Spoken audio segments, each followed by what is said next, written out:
lorsque j'ai vu votre thème « Nouveaux équilibres », moi, j'ai tout de suite pensé déséquilibre. Plusieurs intervenants en ont parlé en introduction. Ce qui frappe aujourd'hui dans le monde qui nous entoure sont les déséquilibres systémiques auxquels nous assistons dans le monde, que ce soit le changement climatique, la diminution des ressources, l'excessive financiarisation de l'économie, la montée du numérique, les immenses inégalités, ça c'est pour le monde. En France, nous avons aussi notre lot d'inégalités entre les personnes, entre les territoires, un ascenseur social qui est bloqué, un taux de chômage élevé. Nous avons eu une crise des gilets jaunes qui a été récemment un profond déséquilibre pour notre pays, auquel nous avons essayé de répondre avec l'organisation du grand débat. Dans nos organisations, les déséquilibres sont aussi innombrables.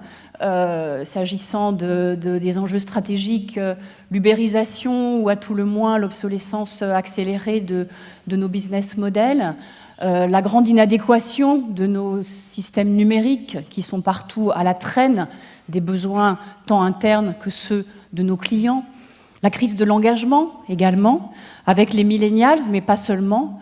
Dans l'entreprise, les gens se sentent aujourd'hui pas forcément accueillis comme ils aimeraient l'être, avec leurs attentes en matière de qualité de vie au travail, d'équilibre de vie privée, vie professionnelle, de droits qu'on ne fait pas suffisamment à leur volonté d'être entendus, de co-construire leur avenir, de recherche de sens, de détestation de l'autoritarisme et des petits chefs.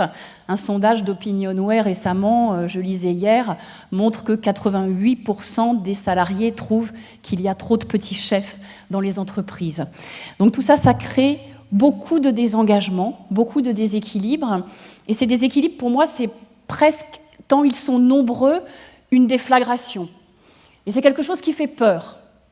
Récemment, dans un discours qu'il a fait, le Premier ministre, qui ne savait pas que vous alliez vous réunir pendant ces 2 jours sur les nouveaux équilibres, nous a dit que les gens étaient impressionnés par la puissance des déséquilibres auxquels ils assistaient. Et pas seulement les gilets jaunes. Moi, je venais d'expliquer que la crise des gilets jaunes m'avait effrayée. Et le Premier ministre a dit, il n'y a pas que les gilets jaunes, c'est systémique. Tout autour de nous est déséquilibre. Et ces déséquilibres nous impressionnent. Ils nous font peur. Oui, j'ai eu peur de la crise des gilets jaunes. J'ai eu peur physiquement, parce que quand on vient fermer votre bureau, quand un gendarme vient fermer votre bureau le vendredi soir alors qu'il ne l'a jamais fait depuis 4 ans, quand on parle de retirer les drapeaux des immeubles de la République pour ne pas les souligner à la vindicte populaire, heureusement on ne l'a pas fait, quand on met des grosses barres de fer le long des portes de Matignon parce qu'on a peur que des gens viennent fracasser votre bâtiment, votre lieu de travail, oui, ça crée de la peur. Donc j'ai ressenti cette peur. Cette peur, je pense l'avoir partiellement résolue au mois de mars, quand j'ai fait intervenir devant un panel de cadres dirigeants de l'État, un prospectiviste qui s'appelle Marc Alévi, qui est à la fois physicien et philosophe. Peut-être vous avez compris de ma formation que j'aime les gens qui sont à la croisée des disciplines. Être physicien, être philosophe, être historien, ça donne sur les choses peut-être un regard un peu plus éclectique, un peu plus innovant. Et il nous a réunis dans une salle où il y avait écrit sur le mur « Mais qu'est-ce qui nous arrive ?» Et c'était exactement la question que je m'étais posée. Je m'étais dit « Mais qu'est-ce qui nous arrive, nous, dirigeants publics qui travaillons facilement 15 à 17 heures par jour, pour être aussi décalés avec les attentes de notre pays ?» Et de voir cette phrase, « Mais qu'est-ce qui nous arrive ?» ça m'a détendue. Ça a été un premier pas. Et ensuite, il nous a expliqué, alors ce n'est pas une pensée magique, c'est quelque chose qu'il a étayé par des travaux, il nous a expliqué que nous vivions une véritable déflagration, une véritable rupture, comme il ne s'en passe que tous les 550 ans. Et que donc c'était normal de se sentir aussi déstabilisé. Ce que nous vivons aujourd'hui, grosso modo, c'est un peu ce que les hommes et les femmes ont vécu quand ils sont sortis du Moyen-Âge pour entrer dans la modernité.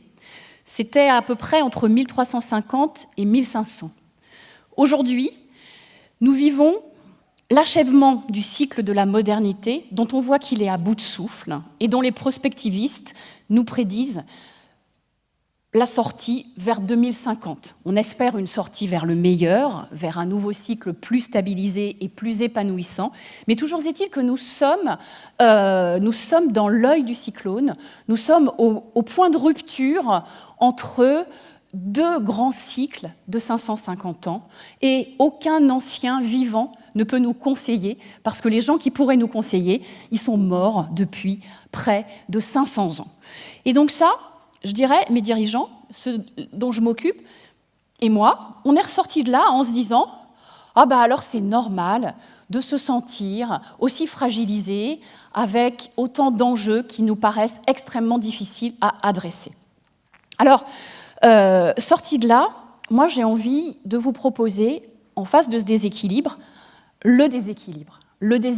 permanent pour faire face au déséquilibre. Alors, ça fait un peu peur de se dire on va se mettre en déséquilibre. Alors vous me direz, il y a beaucoup de peur. Je pense que la peur joue un grand rôle dans ce à quoi nous devons faire face. Parce qu'on a peur du déséquilibre qui est à l'extérieur, mais on peut aussi avoir peur de se mettre en déséquilibre à l'intérieur. Alors ce que je vous suggérerais, c'est de vous rappeler tous les moments de votre vie où vous avez été en déséquilibre et où, de ce fait, vous avez dû convoquer en vous des ressources et où peut-être vous vous êtes projeté vers des choses nouvelles, inattendues, qui vous ont peut-être fait plaisir, qui vous ont peut-être fait vivre des choses étonnantes, agréables, nouvelles. Et je voulais vous dire que moi, j'aime le déséquilibre. J'aime le déséquilibre par nature et par construction. Par construction de mon parcours, qui a été assez divers à partir d'une formation initiale scientifique, et où, à chaque fois que j'ai commencé un nouveau job, je n'étais pas faite pour ce job. Et d'ailleurs, il y a un ami qui m'a dit « C'est bizarre, tu es devenue directrice générale en 2014, mais sur ton CV, il manquait une case. » Et en fait, c'est vrai. Ensuite, quand je suis arrivée à Matignon, des RH du secteur public, j'avais jamais fait de RH public, il me manquait aussi une case. Je suis un peu la fille à qui il manque une case, en quelque sorte.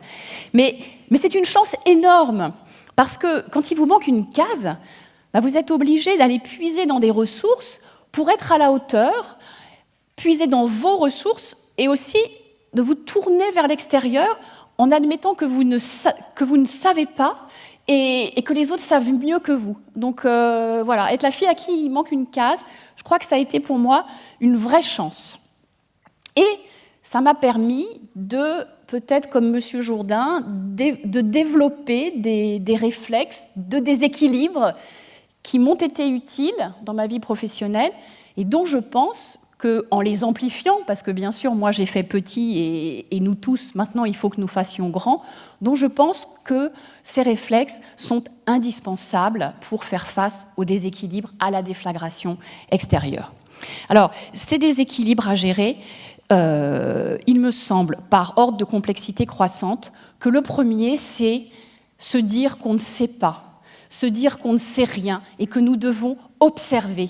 C'est extrêmement difficile d'observer. On nous a appris à penser, on nous a appris à juger, on ne nous a pas appris à observer. Nous sommes des sachants qui expliquons aux autres ce qu'il faut faire. Or, il faut observer au niveau où les choses peuvent l'être pour agir ensuite au niveau où il faut agir, c'est-à-dire au niveau local, et ensuite faire remonter l'information qui a été obtenue grâce à cette observation. Alors, il y a beaucoup de manières de faire.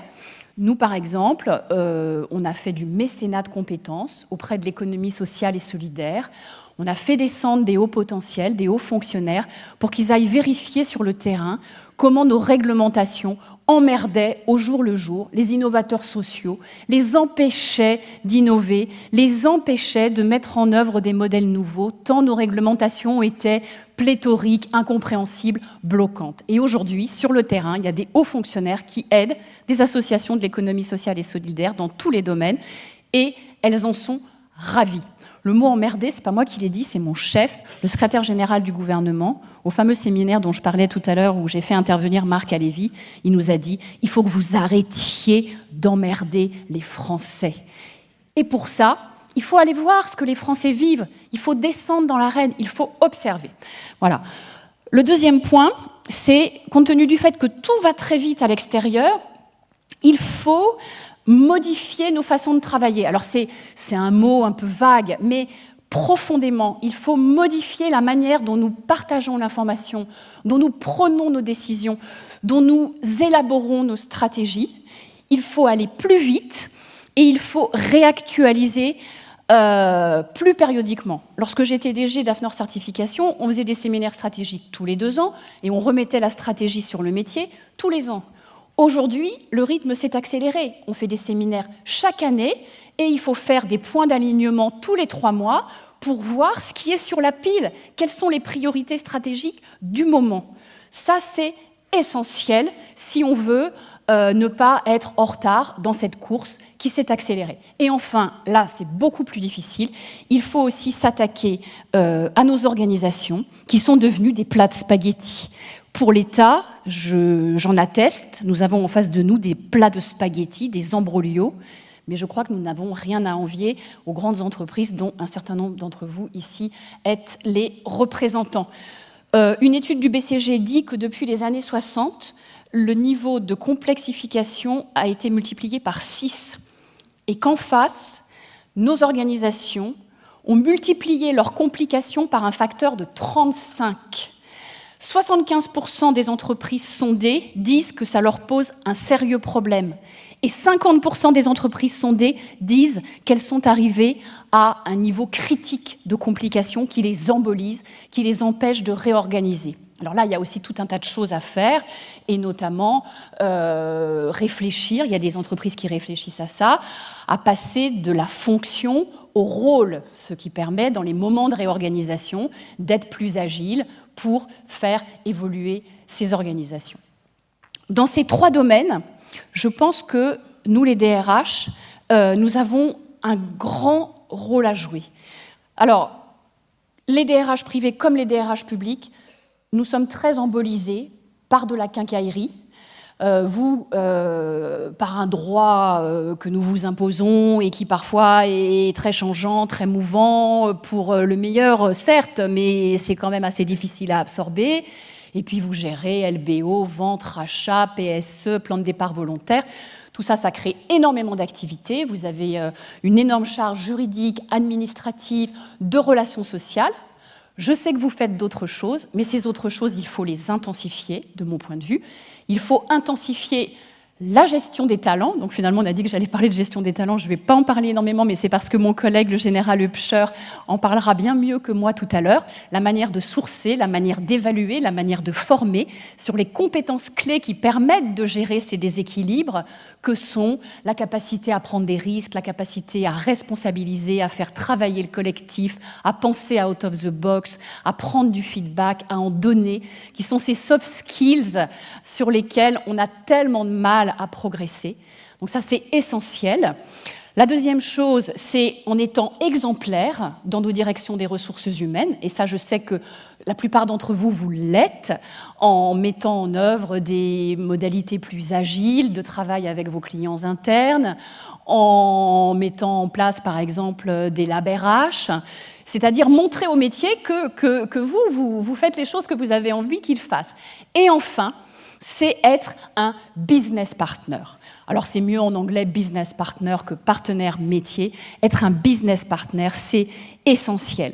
Je pense que les DRH ont tout en main pour être des business partners. La fonction RH, c'est une fonction qui est centrale, qui est focale, qui est capable de faire des synthèses, qui est capable de faire du benchmark. Certains d'entre vous sont issus du métier. Vous avez aussi des collaborateurs qui sont issus du métier dans vos directions des ressources humaines, vous avez les cartes en main. Les attentes sont énormes. Souvent, lorsque les directions métiers se plaignent des DRH, c'est que les DRH ne sont pas assez proches d'elles. Moi, quand j'étais directrice générale d'AFNOR Certification, j'avais 2 partenaires, c'était le directeur financier et la DRH, que vous connaissez bien puisqu'elle est parmi vous aujourd'hui. Et j'attendais qu'elle soit mon business partner, que pour tout ce qui concerne les transformations mettant en jeu l'humain, elle soit là, que si j'avais besoin d'un système d'information pour aller tester les désirs des collaborateurs ou pour leur faire exprimer ce qu'ils pensaient de leur manager. J'avais pas envie de me coltiner le DSI, j'avais envie de dire à ma DRH, est-ce que tu peux m'apporter ça? Et je voulais qu'elle m'accompagne dans tout, et c'est ce qui s'est passé. Ça a été 8 années de partenariat extrêmement réussi entre nous et elle. Aujourd'hui, en tant que RH à Matignon, il m'arrive aussi d'accompagner. Actuellement, nous accompagnons une ministre, son cabinet et ses directeurs sur l'ensemble de ces déséquilibres. Comment est-ce qu'on observe ce qui ne va pas? Comment est-ce qu'on fait évoluer nos façons de travailler? Et comment demain on va pouvoir faire bouger les organisations, même si c'est plus difficile et plus long. Et je peux vous garantir que c'est hyper joyeux. Être un business partner, c'est hyper joyeux. Quand vous êtes dans une salle avec une ministre qui se met en horizontale, au même niveau que son cabinet et de l'ensemble de ses directeurs, et qu'ensemble, ils réfléchissent à leurs constats et à leur manière de faire évoluer leur façon de travailler et leurs organisations, je trouve que ça donne à la fonction RH énormément de légitimité et énormément de plaisir. Voilà, alors j'ai dépassé mon temps. Je voudrais juste vous passer un petit extrait de la fin du film de 1948, Le Troisième Homme, pour définitivement vous convaincre que le mouvement, le déséquilibre sont porteurs de plaisir et de créativité.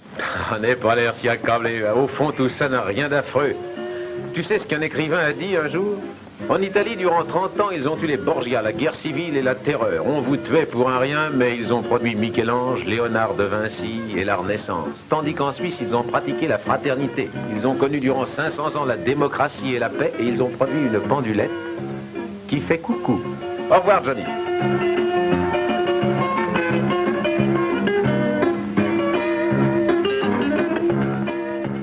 Moi, je vous souhaite d'être les Michel-Ange et les Raphaël de la transformation et des nouveaux équilibres du XXIe siècle. Merci.